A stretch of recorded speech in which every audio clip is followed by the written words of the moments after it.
औज़ुबिल्लाहिमिनश्शैतानिर्रजीम बिस्मिल्लाहिर्रहमानिर्रहीम अल्हम्दुलिल्लाह अल्हम्दुलिल्लाह अल्हम्दुलिल्लाह। तकरीबन असी 8 मशकां जिहड़ियां ना जी वो कर चुके हैं तो 9वीं मशक जिहड़ी आ अज काफ अल फका दी जिहड़ी है ये शुरू करनी है। कोशिश ये है कि मैं तो एक पनीरी है लगा रहा वां कि जिहड़ी पनीरी हुंदी है वो एक तो दूसरी जगह मुंतकिल हुंदी है तो फिर जाके वो एक तनावार दरख्त जिहड़ा ना बनदा वा तो मैं वो पनीरी लगा रहा क्योंकि खताती जिहड़ी आ खुशखती खत्म होंदी जा रही सी ते वो ਇਹਦਾ ख़त्म होने तो बचाने वास्ते कि जो भी मैनू आउंदा वा मैं ताकि इन्हां नूं दसना शुरू करा आप ही फिर इस तो बाद अच्छे तो अच्छे की तलाश दे विच जिन्हां नूं कोशिश हुंदी है कि प्यास हुंदी है वो अच्छे तो अच्छे तक भी पहुँच जाते हैं। बिस्मिल्लाहिर्रहमानिर्रहीम।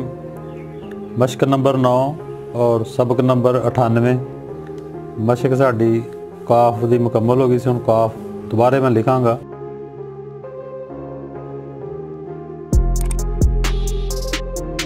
अगे असी जी मशक लिखी है ना जो काफ डंडे वाला लिखा वा हुण असी डंडे तो बगैर काफ लिखा जाता है। बस काफ बेकब लिखना तो असी ए लिखांगे। ये मशक जी है ना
मशक तो अगे पिछे हो गया लफज कोई नहीं उन्होंने इत्थे लैंदा सी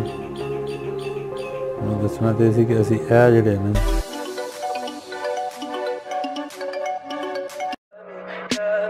Tell me pretty lies, look me in the face, tell me that you love me, even if it's fake.